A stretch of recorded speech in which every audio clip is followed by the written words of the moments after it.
Y por otro lado también nos toca ir a una pyme, en el que vino el RT y le dijo no tienen ergonomía y a veces no tiene siquiera responsable de seguridad y higiene.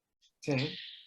Eh, son esos casos raros que uno dice, che, pero ¿por qué el RT se mete en este punto, en este tema concreto, cuando ni siquiera hay cosas Está básicas? pidiendo el servicio, claro. Y uno cuando le dice al dueño, mirá, yo te diría que no es tan importante el estudio de ergonomía como primero atacar otros puntos. No sé, me ha pasado en esta pyme ver los tubos ¿cómo es este? De gases de alta presión sin el portacabezas, digamos, sin el cubre cabeza El de los capuchón, cables, sí, sí, el sí. capuchón, no me salía la palabra, gracias Fabi, y sin el cadenero, es decir, sin el portatubo, y estar apoyados tres o cuatro a la espera de que venga la gente de gases de soldadura para retirarlo. Entonces, hacer un estudio de ergonomía cuando lo que estoy mirando son cuatro bombas preparadas para resbalarse por una pared y salir volando y pegarle a alguien y romperlo en dos, porque es gravísimo un accidente con ese tipo, y lo peor es que el que venía con el camión de los gases lo traía de las mismas condiciones, ¿no? Y porque uno tiene esa formación profesional y decirle, che, mira, ¿por qué no pones una cadenita y ponele los capuchones? Porque, viste, sí, los tengo tirados por ahí, pero, viste, los muchachos no le dan bola. Bueno, entonces, claramente había una carencia de servicio que era mucho más grave que hacer un estudio de ergonomía, que sí es importante, todo es importante. El asunto es cuáles son las prioridades, ¿no? Ujú. Así que un poco pasa lo mismo. Cuando nos piden un estudio y nos tercerizan, a veces nos ponen en un brete. Y hacer una reunión de conclusiones de 3 horas mostrando posiciones y ángulos en una pyme que no tiene servicio. Claro, sí. Así que a veces encontrar equilibrio en nuestra especialidad es difícil. Sí, no es fácil. Bueno, después otra pregunta habitual es si yo tengo que ser un especialista para analizar volviendo al caso de que yo tercericé, me dan el informe, ¿no? Fíjense cómo cambiamos todo el tiempo de lado. ¿Yo tengo que ser un especialista para poder leer ese informe? No, un especialista no, pero tenés que conocer la normativa, Sin duda. toda, toda, no un poquito, una lectura, no, tenés que conocerla.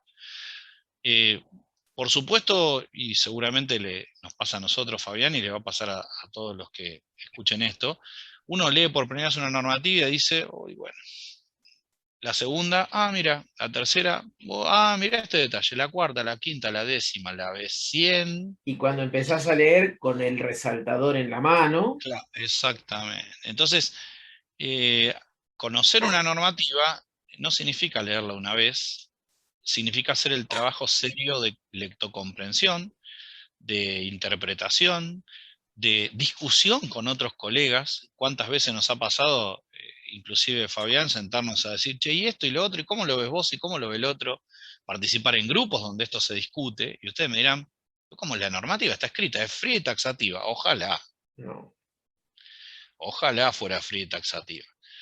Nuestros legisladores no siempre tienen el nivel de inspiración como para que eso suceda, y en algunos casos, como me han dicho, me han hecho entender, está hecha para no cumplirse en algunos casos de normativa, ¿no? Así que, porque es de casi imposible cumplimiento, y si hubiera estado en el rubro el que la escribió, sabría que es de casi imposible cumplimiento.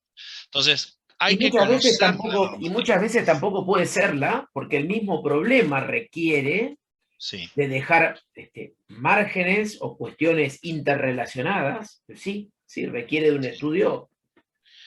Y entonces, si yo tercericé y estoy del lado en el que dije, no, esto lo voy a tercerizar, porque yo no tengo tanto conocimiento, ni tan profundo, ni tengo los equipos, ni me voy a meter en este lío, llamo a un profesional que lo tenga bien claro. Bien. No nos escinda de la responsabilidad de conocer la normativa. De ninguna manera. De ninguna manera. Y ustedes me dirán, bueno, Pablo, está bien. Vamos a poner un ejemplo. Leo la resolución 900, son 3 hojas. Pero bueno, ya la sé la resolución 900, la tengo clarísima. Me dan un informe de puesta a tierra, que es lo que regula la resolución 900 de 2015, y listo, está resuelto, la conozco.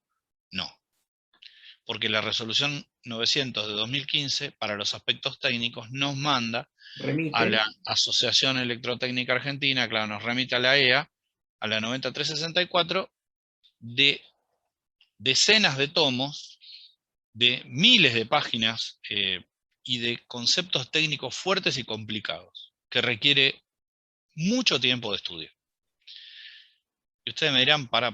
Pero entonces, si yo pido un informe de puesta a tierra, me tengo que leer y aprender y saber al nivel que la sabe un profesional del rubro eléctrico, la 90364. Yo no digo a ese punto, pero sí digo, hay que formarse. No Claro. podemos desconocer que existe una normativa a la cual nos remite la resolución. Si nos remite la resolución es porque está, y dice, se debe hacer de acuerdo a lo regulado en AEA, nos está diciendo, tenés que ir ahí. Hay alternativas para esto. Un ejemplo simple, la superintendencia saca folletos, flyers, donde hace los resúmenes básicos de Ujú. lo que tiene, no sé, los tiempos en los que tiene que actuar un interruptor diferencial. Tengo que leer decenas de miles de horas hasta encontrar la parte en la que la EA me lo dice, ¿sí? Está clarísimo que está ahí. Bueno, hay unos flyers que en donde eso está indicado, es decir, Ujú. puedo ir, bajar hoy capacitaciones, participar de cursos, seguir formándome. Voy a medir mañana puesta a tierra, por ahí ni me interesa, pero tengo que estar formado. ¿Voy a hacer mediciones de contaminantes del ambiente laboral? No, porque yo trabajo, por ejemplo, vamos al caso ahora, un caso distinto completamente. Trabajo dentro de una empresa como servicio de seguridad y higiene contratado y no trabajo para ningún otro. Tercera posición, hablamos del que estaba fuera, del que estaba dentro, y ahora de uno que está dentro y no sale. Ujú. Eh, Voy a hacer, ni loco, tengo 5 puestos laborales a los que medir, 5 puestos laborales por año.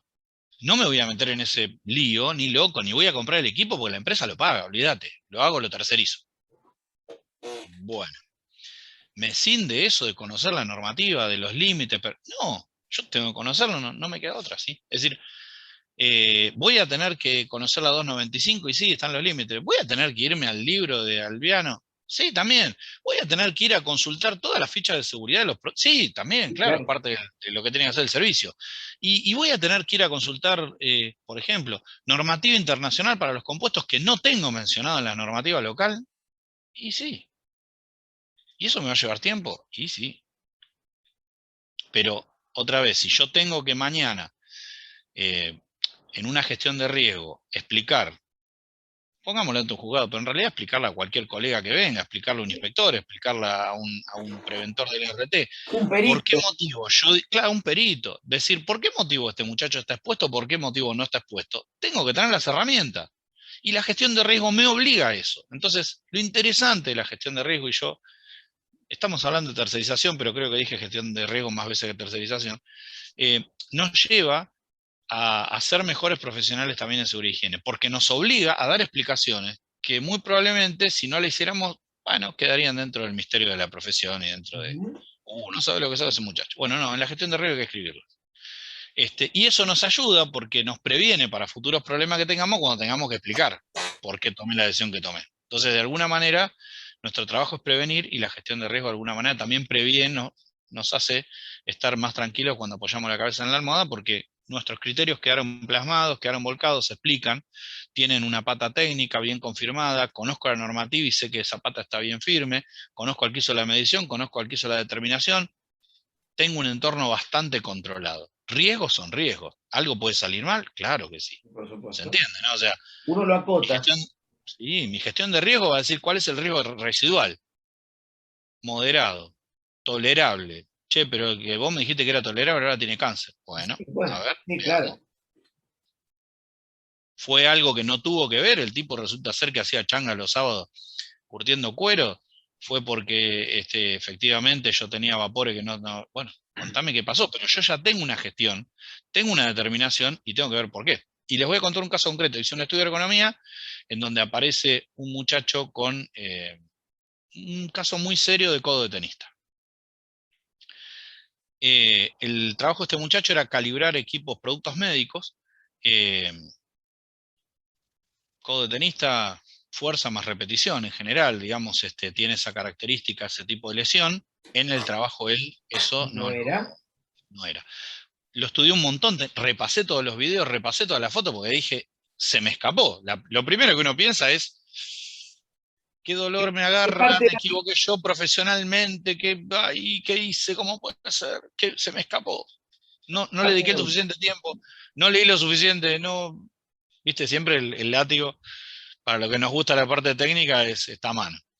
Entonces, bueno, revisé todo, yo no encontraba ningún indicador que tuviera que ver Una afección grave que requirió o sea, una operación y que requirió realmente una afección grave con la cual además no quedó para nadie.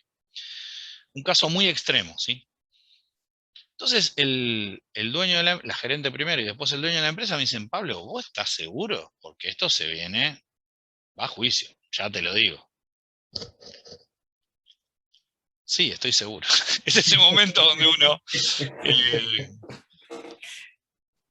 Inspira hondo, uno inspira creo que hasta hondo. colorado me puse porque me acordé de ese momento, Fabián. Mira, inspira hondo y dice, sí, revisé todo, revisé la normativa, me leí hasta el último renglón otra vez, revisé la foto, revisé el material, hice la entrevista de nuevo con este muchacho, porque no me quedé con la determinación original. Pedí video de las cámaras de seguridad de la empresa para ver durante días si este muchacho hacía alguna actividad que yo no había detectado. No encontré nada. Un laburo total. Bueno, un laburo que por cierto no se paga, porque estamos hablando de que nosotros estamos asegurándonos de que hicimos bien el trabajo. Claro.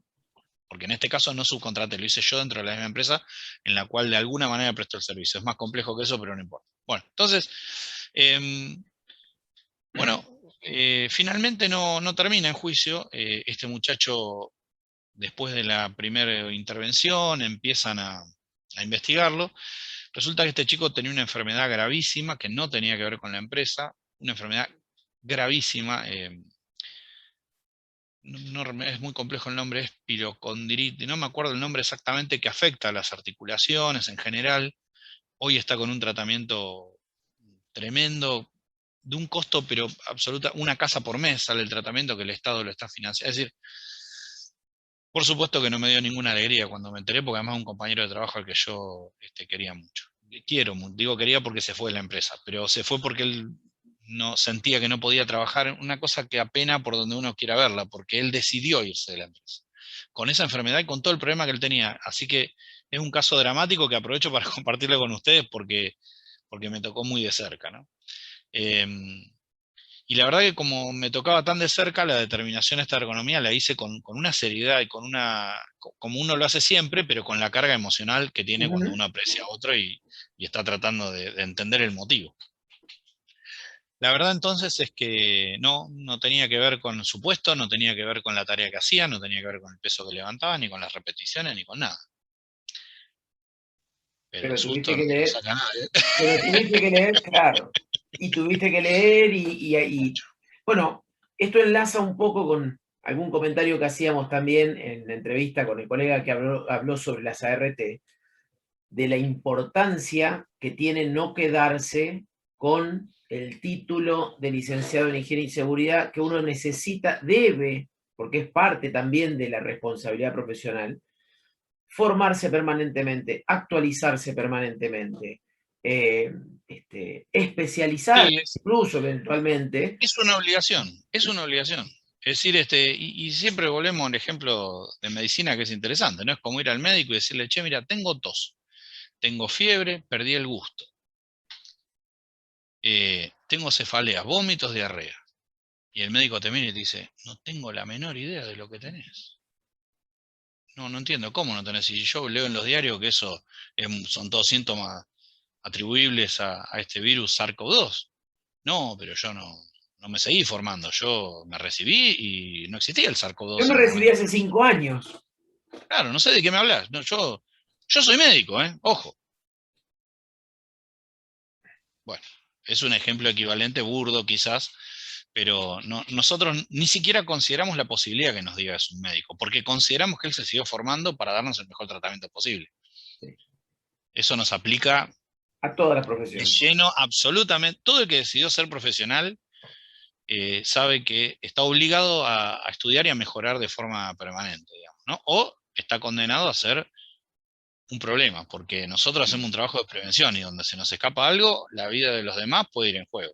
Ujú. Así que es un trabajo de mucha responsabilidad el nuestro. Lindo, desafiante, pero de mucha responsabilidad y que hay que ejercerlo de esa manera, sentado, leyendo, interpretando normativa, viendo todo el tiempo normativa nueva, eh, interpretando con otros colegas que ellos vieron sobre lo que leímos. Es decir, el trabajo de ida y vuelta con otros colegas, no tener vergüenza en decir, yo esto no, bueno, no lo sé, no lo termino de entender, ¿cómo lo ven ustedes?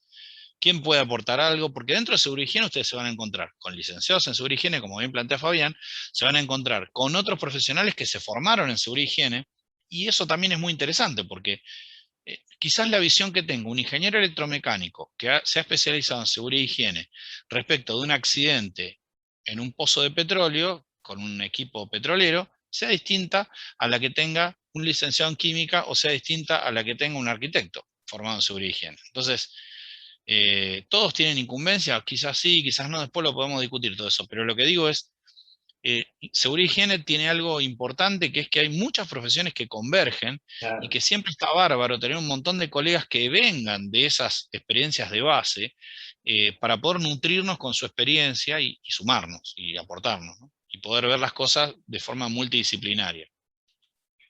Yo ya en la entrevista con el profesional que nos aportó la visión de la RT, comenté que cuando, hablando justamente de esto, de que no todos podemos saber de todo, él me ponía a mí como ejemplo que soy licenciado en química, especialista en higiene y seguridad, que los temas químicos me son más afines, y yo comentaba sí, pero cuando yo tengo alguna duda respecto a alguna cuestión eléctrica o electrónica, consulto a un profesional que sé que sabe mucho de eso, que casualmente sos vos.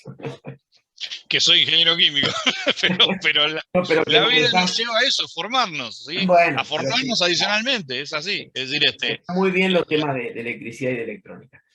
claro, sí. Pablo, Nos queda, si te parece, una cosita eso, más. eso, quería que vayamos redondeando el tema. Exacto, mira, queda algo más que me parece interesante con esto específicamente.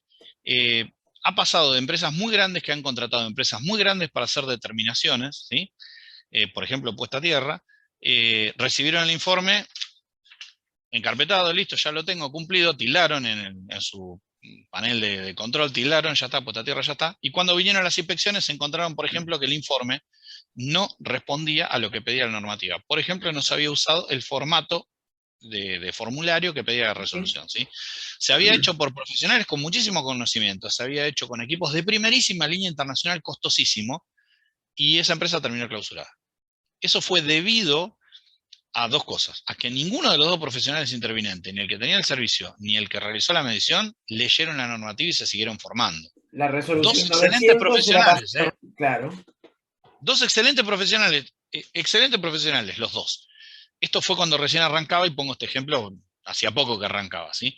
Así que Hacía poco eso, que acaba la resolución 900 que establece un exactamente, determinado formato de protocolo sí, para exacto, presentar el informe de medición de puesta a tierra, independientemente sí. de que esa medición esté hecha en forma impecable, Sí, como tal vos cual, decís. exacto, sí, Si no ni está en más ni ese menos. formato, el inspector que viene dice no cumple la resolución 900. Exacto. Sí, es lo que pasó, y terminaron con una clausura de un predio enorme, monstruoso, gigante, con una cantidad enorme de empleados, porque se emperraron en discutir y dicen, no, yo contraté a tal empresa súper reconocida, que me vino con el ingeniero eléctrico, que sí, todo fenómeno, pero no corresponde al formato y no es lo que pide. Por ejemplo, el informe tenía la medición de puesta a tierra del sistema de puesta a tierra, ¿sí?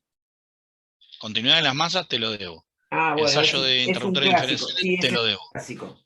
Es un clásico, sí. Había una línea de medición. Cuando un informe de medición de puesta a tierra, si tiene menos de 15 páginas, es raro. Sí, claro. ¿Se entiende? ¿Sí? Es decir, resolución 900 implica la medición de cada toma, a través de la IRAM 15, podemos muestrear, se puede achicar esa cantidad, pero la verdad es que hay que medir un montón. Sí, Y si no se midió todo eso porque el titular dijo, no, no me midas todo eso, yo no puedo firmar un informe diciendo cumple con todo. Tengo que ir a la parte de observación y declarar que el titular se solicitó que se mida esto, y no exactamente. todo. Es decir, pero todo eso, si yo no lo controlo cuando recibo el informe, que es el tema, si querés, puntual de esto, de esta parte de la charla, eh, mientras yo pienso que está saliendo el sol, por atrás mío pasa un elefante trocando trompeta y yo no me entero, ¿sí? Así que si no abrimos la carpeta y no leemos la normativa, la probabilidad de que todo salga mal es mucha. Y obviamente nosotros estamos involucrados en todo ese lío. Así que siempre a leer, a conocer, a formarse y a agarrar las carpetas y a preguntarle también a quien hizo las mediciones, che, ¿y esto por qué? ¿Y lo otro por qué? Y preguntar y preguntar, ¿eh? Está para eso, se ha contratado una empresa, tiene que responder, o sea que ejercitar todo el tiempo digamos, la profesión, inclusive con los informes de otros, ¿no? Que no pase como algo menor, digamos, ¿no? Y ponele, vamos a otra cosa más concreta, estudios de iluminación. Se van a cansar de ver estudios de iluminación donde siguen midiendo el puesto laboral. El puesto, El claro, sí, sí. tornero tiene 150 lux. El Sí. matri- Y eso que estamos hablando ya de más años todavía para atrás. Absolutamente. Y sigue lleno de estudios de iluminación mal hechos. O sea, sí, está, por supuesto hay que medir el puesto, pero aparte hay que hacer la cuadrícula, hay que detallar los Claro. valores. Y les pongo un ejemplo concreto. Tengo un cliente que tiene 4.000 metros cuadrados cubiertos, realmente grande. eh, Se hizo una inversión muy importante en luces LED. eh, por un tema de provisión del proveedor no pudieron ser todas las mismas, pero eran todas de la misma potencia. Hasta ahí estaba todo fenómeno. Una redonda, la otra eran rectangulares. No cambiaba demasiado porque estaban colgadas a 10 metros de altura, entonces Sí, la sí, distribución sí, era sí. buena. Sí. Sí, la iluminación era buena. Llegábamos a valores de sin ningún problema de 200 lux en la zona de, de autoelevadores entre los pasillos, que es re difícil, pasillo de 9 Sí. metros de altura, llegar a... Bueno, y al año siguiente, cuando vuelvo a hacer la medición, por cuadrícula obviamente, cada pasillo llevaba, no sé, como 15 puntos de medición, eh, le digo al dueño, mira, esto quizás sea un poco, tiene aporte de luz natural también, y como esa gente no trabaja de noche, se mide de día. Digo, che, mira, yo estoy viendo que en el sector donde están las luces rectangulares, estamos un poco más bajo el año pasado, pero es como el 20%, es muy, digo, puede ser un día medio nublado, bueno, listo. Entonces, ya el siguiente estudio lo hicimos más estandarizado, digamos, ¿sí? Fuimos por el mismo tipo de día, en más o menos la misma época del año, sin nubes, hicimos la medición. Bueno, el siguiente año era otra vez 20% menos. Es decir, esas luces rectangulares resulta ser que cuando le pregunto a alguien, le digo, escúchame, ¿salían lo mismo? No, eran bastante más baratas, che, bárbaro. Claro, eran bastante más baratas, estaban trabajadas de una forma inadecuada, esos LEDs se estaban agotando a una velocidad enorme, y en menos de 2 años ya había algunas quemadas y quedaba muy poca luz y no llegábamos ni a 50 lux en algunos pasillos. Así que un poco para que ustedes vean la importancia de una medición bien hecha por cuadrícula, cómo puede detectar esto preventivamente, empezamos a cambiar todas, quedaron algunas y por eso les comento que se fueron agotando y muriendo, pero se empezaron a cambiar preventivamente porque ya sabíamos que seguían deteriorándose, pedimos la curva a Philips de esa luminaria específica, resulta que la curva era muy buena, o sea que las luces no eran de esa marca, así que bueno, en definitiva, este, se va viendo como una buena medición de iluminación nos puede dar resultados que ayudan en serio, ¿no? Y bueno, ese es un poco otro caso, ¿no? En Puesta a Tierra vimos una, y hay un montón de eso, digamos, sí, la Sí. importancia es conocer la normativa y hacerlo bien. Pablo, creo que ya desarrollamos bastante bien el tema. Te agradezco muchísimo que hayas participado en esta serie de entrevistas que estamos haciendo y me parece que tal como suponíamos, tu aporte le va a ser súper útil a los alumnos y las alumnas que estén cursando esta materia. Como alguna vez me comentaste cuando te invité a participar, me quedo con esa idea tuya y si querés agregar algo, te pido que lo hagas ahora. Ojalá nosotros hubiéramos tenido alguien que nos contara un poco la realidad de cuando uno se recibe y sale a llevar adelante todo eso que aprendió en la teoría, ¿no? Sí, definitivamente creo que es una oportunidad maravillosa, te lo agradezco, digamos, creo yo que sí, que le va a servir a quien recién arranca, y para quien está en el ruedo ya seguramente habrá hecho así varias veces mientras escuchaba esta charla. Sí, realmente creo que les va a aportar, creo que, por supuesto, estamos mostrando un universo mostrado a través de una mirilla. Ujú. Es decir, podríamos hablar mucho tiempo más, pero también lo lindo es que se van a encontrar con todo esto cuando salgan y probablemente estos ejemplos los puedan extrapolar después a donde les toque aplicarlos, ¿no? Porque cada uno de quienes están estudiando va seguramente a ir a parar a diferentes empresas, a diferentes lugares a las que nosotros ni siquiera conocemos y quizás ni vayamos a ese rubro, ¿no? Pero lo lindo de esto es que es aplicable a diferentes rubros en diferentes en momentos. Así que ojalá les sirva, tal cual me hubiera encantado disponer de este tipo de charlas, por supuesto, cuando uno recién arrancaba con esto. Y bueno, agradecerte a vos la oportunidad y la charla que siempre es amena y disfrutable. Muchas gracias, Pablo. Igualmente, Fabián.